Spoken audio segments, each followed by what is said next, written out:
Sunrisers Hyderabad কি মারাত্মক খেলাটা না দেখালো আজকে। একটু আগে যখন 245 রান করছিল পাঞ্জাব কিংস, মোটামুটি মনে হয়েছে অনেকের কাছে যে না, এইটা ডিফেন্ড করার মতো একটা স্কোর হয়ে গেছে।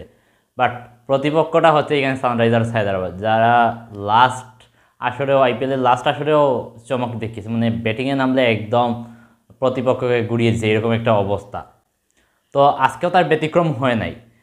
246 রানের টার্গেটে নেমে তারা মাত্র 2 উইকেট হারিয়ে হাতে 9 বল বাকি রেখে তারা ম্যাচটা জিতে নিয়েছে খুবই ইজিলি। সেই জায়গায় অবশ্য কন্ট্রিবিউশন ছিল ট্রাভিস হেড আর অভিষেক শর্মার।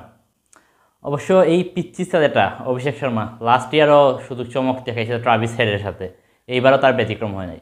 তো ম্যাচের প্রথম থেকে যদি আমরা দেখি, মোটামুটি শ্রেয়াস আয়ারের ওই 36 বলের 82 রানের যে ইনিংসটা, ওইটার উপর বেস করে, আর শেষের দিকে 11 বলে এই 34 রানের যে ইনিংস খেলছে স্টোইনিস, ওইটার উপর বেস করে বলা যায় যে 245 রানের পাহাড় গড়ছে পাঞ্জাব কিংস। জবাবে নেমে শুরু থেকেই আক্রমণাত্মক ছিল দুজন ব্যাটসম্যানই, ট্রাভিস হেড, অভিষেক শর্মা তো প্রথম থেকেই আক্রমণাত্মক, আর ট্রাভিস হেড কিছুটা স্লো খেললেও পরবর্তীতে সে তার রূপে ফিরে আসছে। তো অভিষেক শর্মা দেখা গেছে প্রথম 19 বলেই তার 50 কমপ্লিট করছে, আবার 40 বলে তার সেঞ্চুরি কমপ্লিট করছে।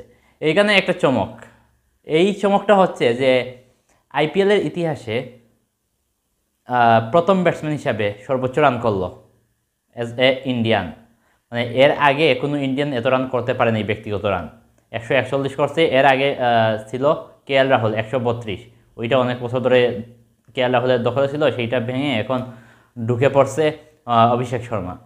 তো ইন্ডিয়ানদের জন্য নতুন একটা প্রাপ্তি আইপিএল ইতিহাসে। তবে মেইন ফ্যাক্টরটা এইটা না, the universe boss Chris Gayle, যাকে ক্রিকেট ইতিহাসে সবাই মনে রাখবে। মানে একটা জেনারেশন, দুইটা জেনারেশন, অনেকগুলো জেনারেশন এই ইউনিভার্স বসকে মনে রাখবে আশা করা যায়। কারণ সে আছে, ছিল এবং থাকবে। কারণ এই প্লেয়ারটা যখন খেলছে না, সবাই শুধু দেখেই গেছে, মানে T20 কীভাবে খেলতে হয় সেই দেখিয়েছে। 175 রান সর্বোচ্চ ইনিংস, যেটা ক্রিস গেইলের আওতাধীন আছে এখনও। এটা ইজিলি হয়তো বা ভাঙবে না, ভেঙে যাবে, তবে মনে হয় না এত ইজিলি ভাঙবে। তো আসা যাক আবার মূল বিষয়ে। এই ম্যাচের মেইনলি টার্নিং পয়েন্টটা কোথায় ছিল? আমি যদি বলি টার্নিং পয়েন্ট, তাহলে বলবো যখন এই আপনার সানরাইজার্স হায়দ্রাবাদ তারা কী করছে, ব্যাটিংয়ে নামছে, তখন ওই ম্যাচটা ঘুরে গেছে। কারণ এরা এমন বিধ্বংসী ইনিংস খেলছে, এইটা জাস্ট ভেবে রাখছিলাম এইরকম হবে, বাট এত বেশি উপভোগ্য হবে সেইটা ভাবি নাই। এইটা হচ্ছে যে এত বেশি উপভোগ্য সেইটা ভাবি নাই, কারণ তারা একদম প্রথম থেকে অ্যাটাক করছে। মানে বুঝতে পারতেছেন যে যে জায়গায় 6 ওভারে 83 রান আনছে, ওইদিকে আবার পাঞ্জাবের মেবি ছিল 6 ওভারে 89 রান 1 উইকেটে, এরা বিনা উইকেটে করছে।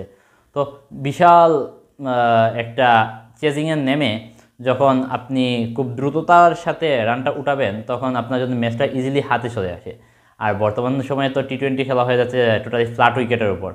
আইপিএল বলেন আর ইন্টারন্যাশনাল ম্যাচ বলেন, এখন ম্যাক্সিমাম খেলাগুলোই ফ্ল্যাট উইকেটে হয়, শুধু রানের বন্যা বয়ে যায়। এই ক্ষেত্রে বোলাররা কোনো সাপোর্ট পায় না। তারপরেও তুলনা যদি করা যায়, তাহলে বোলারদের দোষ দেওয়ার কোনো সুযোগ নেই, কারণ তারা ওই যে কোনো সুযোগই পাচ্ছে না পিচ থেকে। তো যার যেই ট্যালেন্ট আছে সেইটাই কাজে লাগাচ্ছে। তবে একটা জিনিস বলা যায় যে অভিষেক শর্মার 141 রান হতো না, এর আগে 2টা চান্স পাইছে, 2টা ক্যাচ মিস হয়েছে তার। তো ওই 2টা ক্যাচের মধ্যে একটা যদি ধরা পড়তো তাহলে এত রান হতো না। তবে ওইগুলোও মনে রাখতে হবে যে ক্যাচ মিস, ক্যাচ হওয়া, ওইগুলো পার্ট অফ গেম।